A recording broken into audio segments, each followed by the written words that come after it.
سو یہ اس کا سبب ہے. آپ کو بھوک کیوں لگتی ہے؟ یہ سوالوں کے جواب ہے. سبھی کو بھوک لگتی ہے. آپ نے ٹھیک کہا, چونکہ ہم جاندار ہیں. صرف بے جان چیزوں کو بھوک نہیں لگتی, جانداروں کو بھوک لگتی ہے. ہمیں اپنی توانائی برقرار رکھنے کے لیے باقاعدگی سے ساتھ کھانا کھانے کی ضرورت ہوتی ہے, اور کھانا ہم اس وقت کھاتے ہیں جب ہمیں بھوک لگتی ہے. اس طرح سے بھوک اچھی چیز ہے, کیونکہ یہ ایک طرح کا الارم ہے کہ ہماری توانائی کم ہو رہی ہے, جیسے اینی نے کہا, اور کھانا کھا کر ہمیں اس کمی کو پورا کر لینا چاہیے.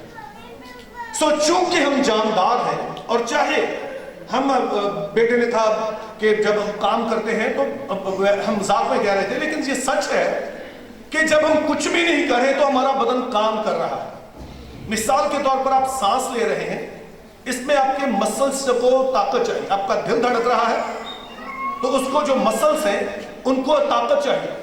آپ کو بظاہر فارغ بیٹھے ہیں, لیکن آپ کا بدن فارغ نہیں بیٹھا ہے. آپ کا ذہن کام کر رہا ہے, آپ کا دل کام کر رہا ہے, آپ کے کڈنیز کام کر رہے ہیں, تو آپ کا بدن جو ہے وہ بیسیکلی کام کر رہا ہے. لیکن جب آپ اس کے علاوہ کام کر رہے ہوتے ہیں تو اور بھی بھوک لگتی ہے. کیوں؟ اس کی وجہ یہ ہے کہ ہماری توانائی کم ہو گئی.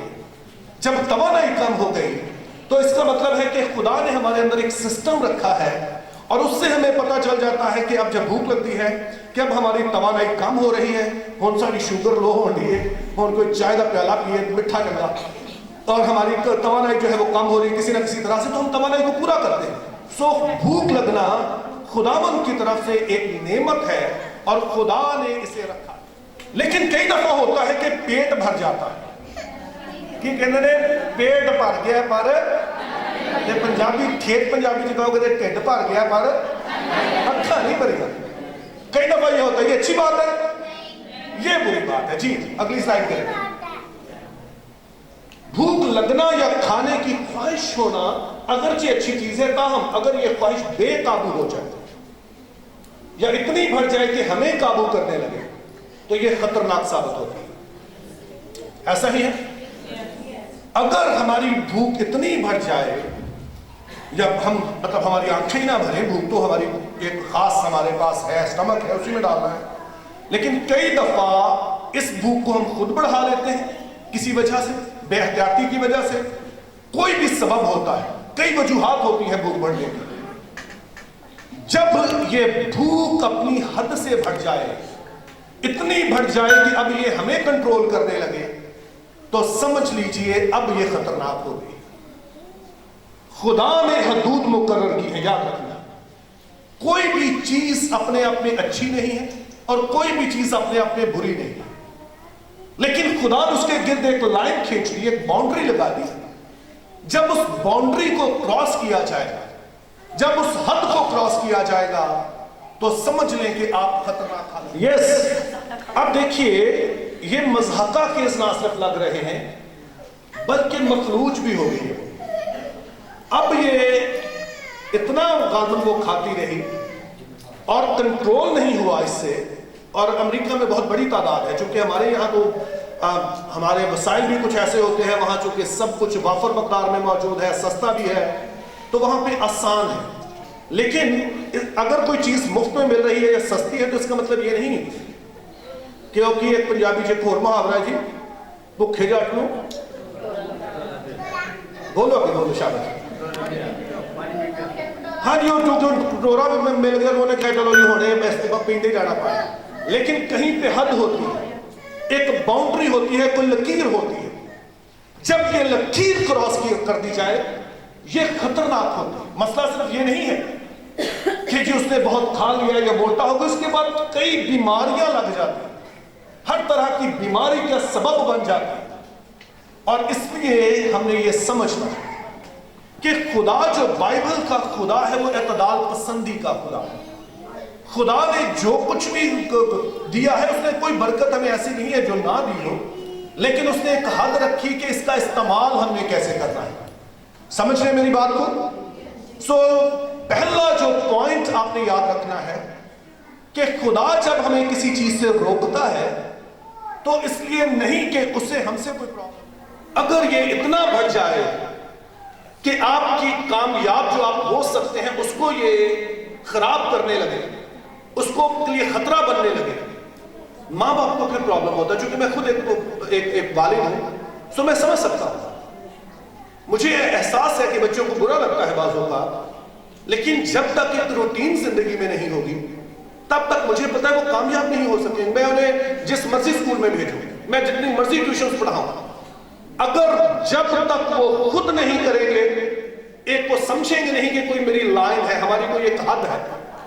سو ہمارے گھر میں چند ایک اصول ہیں، ان میں سے 3 بنیادی اصول ہیں بچوں کے لیے ہیں. نمبر 1 اصول ہمارے گھر کا یہ ہے کہ جو دعا کا ٹائم ہے اس میں جو ٹائم رکھا ہوا ہے وہ وقت پہ ہوگی، دعا وقت پہ ہوگی. آپ کچھ بھی کر رہے ہیں وہ سب آپ ایک سائڈ پہ رکھیں گے، وہ کرنا ہوگا. دوسرا اصول ان کے لیے یہ ہے کہ جو سٹڈی کا ٹائم ہے، اس کے ٹائمز ہے، اسکول کا ٹائم ہے یا پھر شام کو ان کا جو پڑھنے کا ٹائم ہے، وہ بس سٹڈی کا ٹائم ہے، اس میں کوئی تیسری چیز نہیں. تیسرا ایک ہے کہ بچوں کو کبھی میں نہ دیکھوں کہ وہ کسی کے ساتھ بدتمیزی کرے. میں پاسٹر ہوں چونکہ کہ میرے بچے جو ہیں وہ چرچ میں یا کہیں پر بھی کسی کے ساتھ بدتمیزی کریں. یہ اگر میں کرتا ہوں تو میں ایک بہت برا نمونہ بن رہا ہوں. یہ ہو نہیں سکتا. یہ بچوں کو پہلے بتایا، ان کے ساتھ بہت موج مستی کرتے ہیں، ہم کھیلنے کے لیے جاتے ہیں، جو ہے باہر ہوٹلنگ کرتے ہیں، جو بھی ہو سکتا ہے. لیکن جو اصول ہے، حدیں جو مقرر کر دی گئی کہ ان پہ کوئی کمپرومائز نہیں. اس کا مطلب یہ نہیں ہے کہ مجھے ان سے ان کی خوشیاں عزیز نہیں. دراصل مجھے ان کی خوشیاں عزیز ہیں. مجھے پتا ہے کہ اگر یہ آج صرف کھیلتے ہی رہیں گے تو پھر یہ کامیاب نہیں ہوگے. آج میں ان کے سر پہ ہوں، آج میں ان کے لیے پیسے بھر سکتا ہوں، آج ان کو میں کھلا سکتا ہوں، لیکن اگر کامیاب نہیں ہوں گے تو شاید قبر میں بھی مجھے سکون نہیں ملے گا کہ میرے بچے ناکام. اس لیے مجھے سختی کرنا پڑتی ہے. مجھے کئی دفعہ وہ چیزیں جو وہ کرنا چاہ رہے ہیں انہیں روکنا پڑتا ہے. کئی دفعہ وہ گیم کھیل رہے ہیں، میرا بیٹا، آپ لوگ بھی کھیلتے ہوں گے، پب جی کھیلتا تھا. پب جی بہت کھیلنا شروع ہو گیا اور 9th کے پیپر آ گئے. 9th کے پیپر تھے اس کے یا 10th کے تھے، ایگزیکٹلی مجھے یاد نہیں. تو جو اس کے داخلہ ٹیسٹ اس کے کم مارکس آئے. نہیں، چھٹیوں کے بعد جو ہوتا ہے پہلے ٹرم کے ایگزام ہوئے اور مارکس کم آئے. تو ظاہر ہے ماں باپ ہونے کے ناطے میری بڑی افسوس کی بات تھی. بلایا میں نے پوچھا کہ مارکس آپ کے کم آئے ہیں، کس وجہ سے؟ آپ نے مجھے بتانا ہے، جو کہ مجھے پتا ہے تمہیں انٹیلیجنٹ ہو، مجھے پتا ہے کوئی پرابلم نہیں ہے تمہیں پڑھنے میں، لیکن مجھے صرف یہ بتانا ہے کہ مارکس کم کیوں ہے. یہ تم نے مجھے بتانا ہے، میں تمہیں نہیں بتاؤں گا، تم نے مجھے بتانا ہے. تھوڑی دیر سوچتا رہا، پھر کہنے لگا پاپا جی میں نے شاید پب جی کو زیادہ ٹائم دیا. میں نے کہا اب کیا پلان ہے؟ کہتا اب میں نہیں کھیلوں گا ابھی فی الحال. جب تک اس کے پیپرز نہیں ہو گئے اس نے نہیں کھیلے. اور جانتے ہیں وہ A گریڈ میں پاس ہوگا. وہ اس کی وجہ یہ تھی، اس نے سمجھ لیا اس بات کو کہ ہر چیز کی ایک لمٹ ہے. کچھ باؤنڈریز ہیں جو سیٹ کی گئی ہیں اور مجھے باؤنڈری اس لیے سیٹ کرنا پڑ رہی ہے کہ اس نے آگے کالج میں جانا ہے. اگر اس کے مارکس اچھے نہیں ہوں گے اس فیلڈ میں نہیں جا سکے گا جس میں جانا چاہتا ہے. اس کو کسی اچھے کالج میں داخلہ نہیں ملے گا. اور تھینکفلی اس نے کیا اور وہ بہتر کالج میں ہے اور ابھی آگے میں میرا ایمان ہے اور یہ اس کی زندگی کا حصہ بنتا جا رہا ہے، جس کے لیے میں شکر گزار رہا. ماں باپ جب پابندیاں لگاتے ہیں تو اس لیے نہیں کہ انہیں آپ سے پرابلم ہے، دراصل انہیں اس کی فکر ہے کہ آپ کامیاب ہیں. اس لیے وہ چند پابندیاں لگاتے ہیں. سم ٹائم سختی سے زیادہ ہو جاتی ہے لیکن ان کا ارادہ برا نہیں ہے. اب جب اب یہ کہتے ہیں تو ہمارا صرف ہم نے کھانے پینے کی بات کر رہے ہیں کہ یہ صرف کھانے پینے کی حد تک نہیں ہے. نیکسٹ ویڈیو ایک منٹ پیچھے بس ایک دفعہ پیچھے لگا. اوکے جی، آپ کو پتا ہے کہ ہوس کیا ہوتی ہے؟ میں نے کہا کہ کھانے کی خواہش جو ہے یہ اچھی چیز ہے، یہ بری چیز نہیں ہے. لیکن آپ نے ہوس نام سنا؟ ہوس کیا ہوتی ہے؟ قابو سے باہر ہو جانا. شاباش. سو ہوس ہے وہی خواہش جو ہے جب وہ بے قابو ہو جائے، جیسے ہم نے پہلے کہا، تو وہ ہوس بن جاتی ہے. اب اصل میں وہ ہماری ضرورت نہیں ہے. ہوس کا مطلب ہوتا ہے کہ اب وہ ہماری ضرورت نہیں ہے. وہی بات ہے کہ ہمارا پیٹ نہیں بھر رہا، ہماری پیٹ بھر کے آنکھیں نہیں بھر رہی ہیں اور ہم اور اس کا تعلق جو ہے وہ صرف اس چیز سے نہیں ہے کہ ہم صرف کھانے کی بات کریں. کسی بھی چیز کی جب حد بڑھ جائے, ایک حد خدا نے مقرر کی, اس سے ہم بڑھ جائیں, تو آپ سمجھ لیجئے کہ اب وہ حوث کا آپ کو ہوتا ہے. خواہش جب بے قابو ہو جائے, یعنی جب کسی خواہش کو پورا کرنے کے لیے آپ اچھے برے کی تمیز بھول جائیں یا خدا کی ٹھہرائی ہوئی حدوں کو توڑ ڈالیں, تو اسے ہوس کہتے ہیں. اور یہ گناہ ہے کیونکہ یہ آپ کے لیے اور دوسروں کے لیے نقصان دہ ثابت ہو سکتا ہے. ٹھیک ہے جی. گناہ کیا ہے کہ خدا نے کوئی حد ٹھہرائی اور جب ہم نے توڑ دی, تو ایسے ہی جیسے مجھے اپنے بچوں کی فکر ہے, خدا کو ہم سب کی فکر ہے. اسی طرح سے خدا لائنیں کھینچتا ہے ہمارے گرد وہ کچھ باؤنڈری سیٹ کرتا ہے تاکہ ہمیں کل کو دکھ نہ ہو, ہمیں کسی تکلیف میں سے نہ گزرنا پڑے, ہمیں کسی ایسے دکھ میں سے نہ گزرنا پڑے جیسے میں اپنے بچوں کی فکر کرتا ہوں. تو آپ سارے دعا کرتے ہیں ہمارے باپ, اس کا مطلب ہے کہ وہ باپ ہے, وہ سمجھتا ہے. اور یہ یسوع مسیح نے ہمیں سکھایا کہ خدا جو ہے وہ باپ ہے.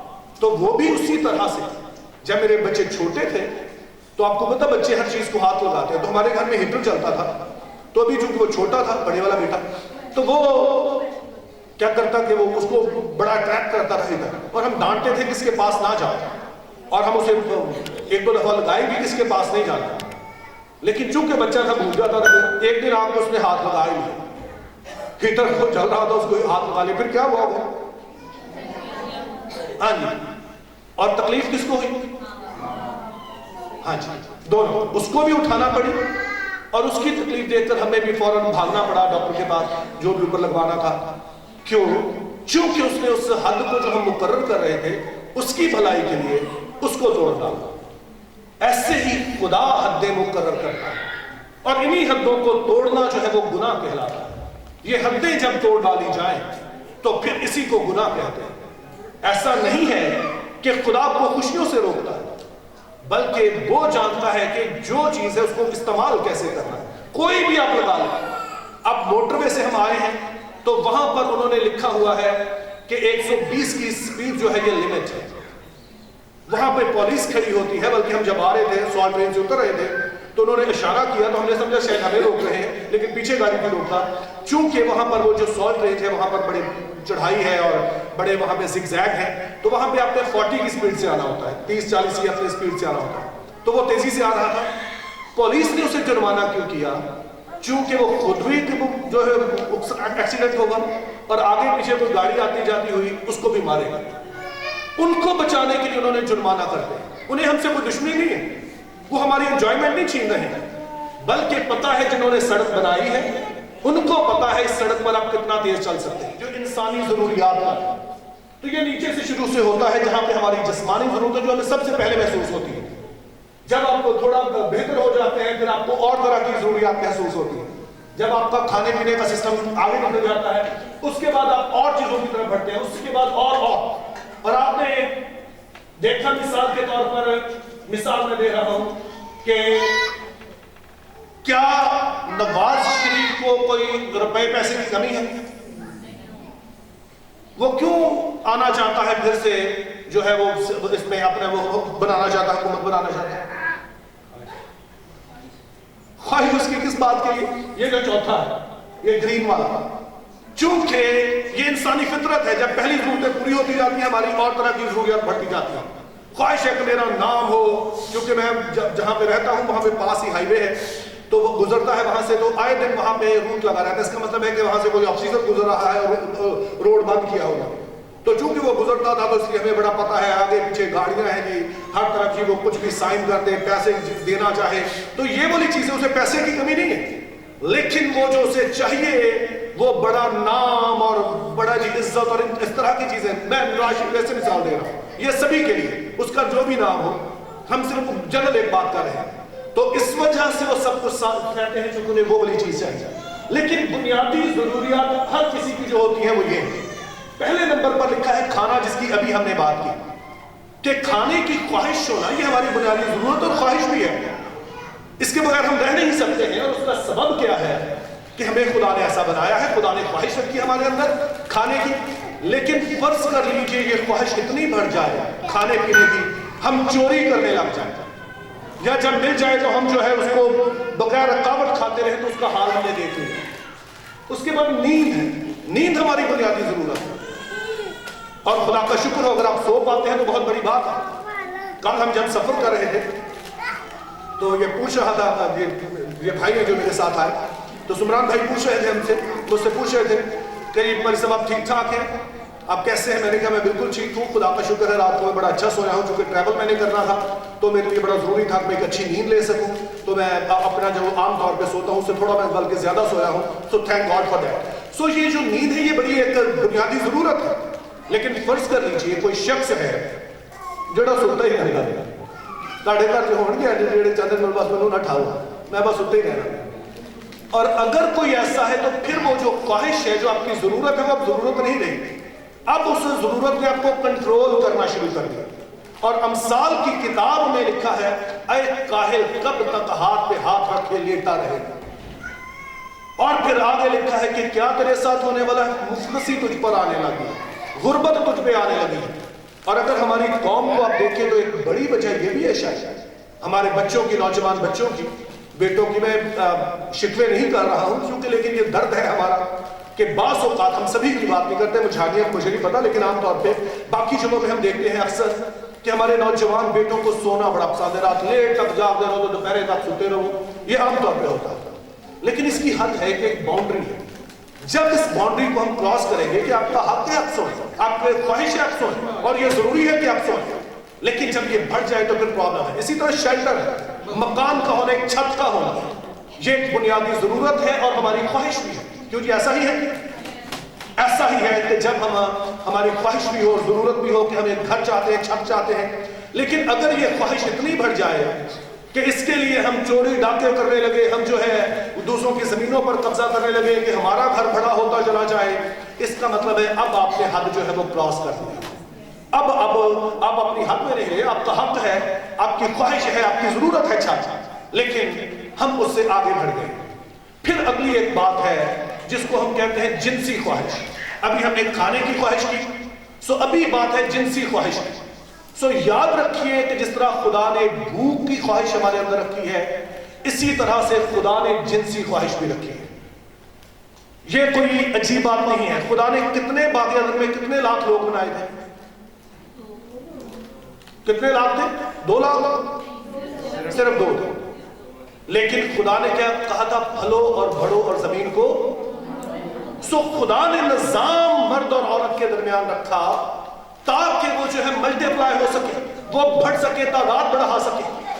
یہ دنیا خدا نے بنائی تاکہ جو اولاد پیدا ہو سکے, پیدا ہوتی رہے, اگلی نسلیں آ سکیں. جیسے بائبل بار بار کہتی ہے رب دی کرے گی ستائش ایک پیڑھی جیڑی تے آمن والی. سو یہ خدا نے نظام بنایا کہ جب تک دنیا کو قائم رہنا ہے, اگر بعض ملک ایسے ہیں آپ کو پتا ہے جو مغرب ہے جیسے یورپ ہے, وہاں پہ لوگوں نے بہت کم وہاں پہ جو ہے وہ بچے پیدا کرنا شروع کر دیے. انہوں نے کہا جی ہم بچے کی کون مصیبت کرے, ہمارے اپنے کیریئرز ہیں, تو وہاں پہ بڑے ہیں. اب انہوں نے کیا کیا, ذرا غور سے سنیے ہوا کیا ہے. وہاں پر اب بہت سارے غریب ملکوں کے لوگ وہاں پہ چلے گئے, سنیے ذرا, اور ان میں سے بہت سارے ہیں جو مسلمان وہاں پہ چلے گئے. اب وہاں پر جا کے وہ اپنی مرضی کا بہت کچھ کر رہے ہیں. کیوں؟ کیونکہ انگریز بچے پیدا کر نہیں رہے ہیں, اور لیکن ملک کو چلانا ہے انہوں نے. اب لوگ بوڑھے تو مر رہے ہیں نا, انہوں نے تو اپنے وقت میں مرنا ہے. تو چونکہ ابھی ان کی کوئی نسل نہیں ہے گوروں کی, بہت ساروں کی, تو غریب ملکوں کے اور کون کون سے ہندو اور سکھ اور مسلم اور کون کون, یہ اب ان کی جا کر تمام جائیدادوں پر, ان کے تمام محکموں پر جا کر اب وہ جو ہے وہ قبضہ کر رہے ہیں.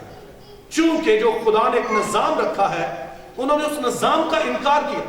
سو خدا نے خواہش رکھی بنیادی طور پر اس لیے کہ آگے نسلیں چل سکیں. اور نسلیں کیسے چلیں گی؟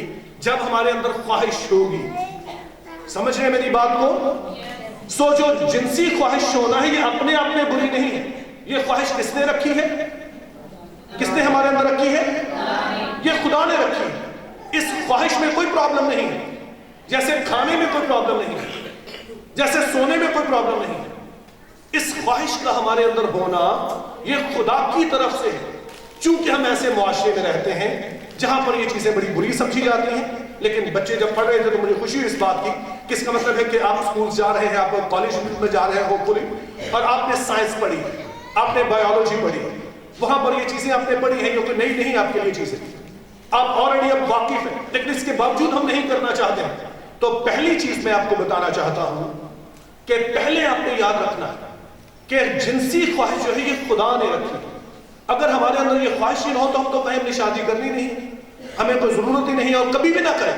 لیکن چونکہ خدا نے نظام رکھا تاکہ دنیا چلتی رہے، جیسے خدا نے بھوک کا نظام رکھا کہ جب بھوک لگے گی تبھی ہم کھائیں گے نا، ویسے نہیں ہم کھائیں گے صرف ان کے جو جن کا آنکھیں نہیں بھرتی ہیں، باقی عام لوگوں کے لیے اسی وقت کھاتے ہیں، بلکہ مائیں آپ کو پتا ہے پیچھے پڑی رہتی ہیں بچوں کے، کھاؤ کھاؤ بچے کھانے نہیں گے، چونکہ وہ باہر الٹی سیدھی چیزیں کھا کے ان کا پیٹ بھرا ہوتا ہے تو وہ کھاتے نہیں۔ تو جب بھوک لگے گی تبھی کھائیں گے، لیکن جب بھوک لگی ہو تو پھر کچھ بھی دیں گے تو وہ کھا لیں گے۔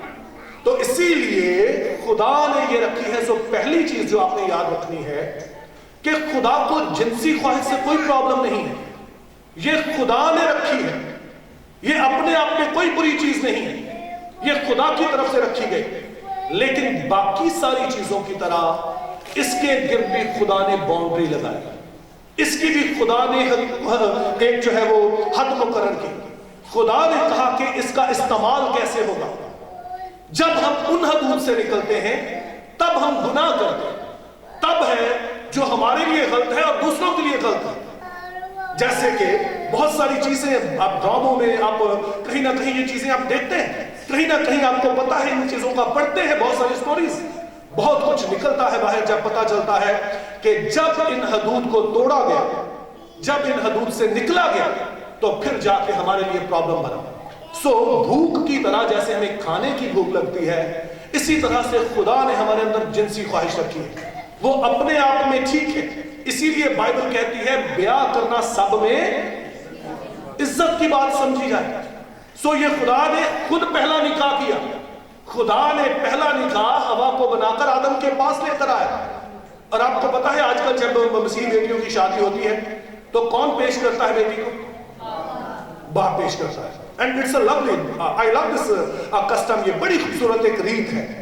اس کا مطلب ہے فخر کے ساتھ جب میری بہن کی شادی ہوئی تو مجھے یاد ہے کہ ہم جتنے کزن تھے، تائے چاچے کے بیٹے وہ آگے چل رہی تھی، والد ان کے ساتھ تھے، ہمارے تایا ساتھ تھے، چاچا ساتھ تھے، ابو میرے ساتھ تھے، اس کے ساتھ چل رہے تھے جب چرچ میں گئی، اور پیچھے ہم سارے جو میں تھا، بھائی تھا، اور میرے ساتھ میرے کزنز تھے، چھوٹا بھائی تھا، میں تھا، اور باقی سارے کزنز ہم اس کے ساتھ جا رہے تھے۔ اور وہ عزت کے ساتھ ایک شہزادی کی طرح وہاں پر جا رہے تھے۔ مجھے وہ ابھی بھی وہ میرے سوچوں میں وہ تازہ ہے وہ ساری بات۔ ایک شہزادی کی طرح فخر سے سر اٹھا کر وہ وہاں پر جا رہی تھی، اور میرے والد نے پیش کیا شادی کے لیے۔ باغ عدن میں کس نے پیش کیا؟ خود خدا نے۔ سو یہ اس کی نقل ہے، خود خدا نے ہوا کو بنایا اور پھر آدم کے پاس لے کر آیا۔ یہ عزت کی حالت ہے۔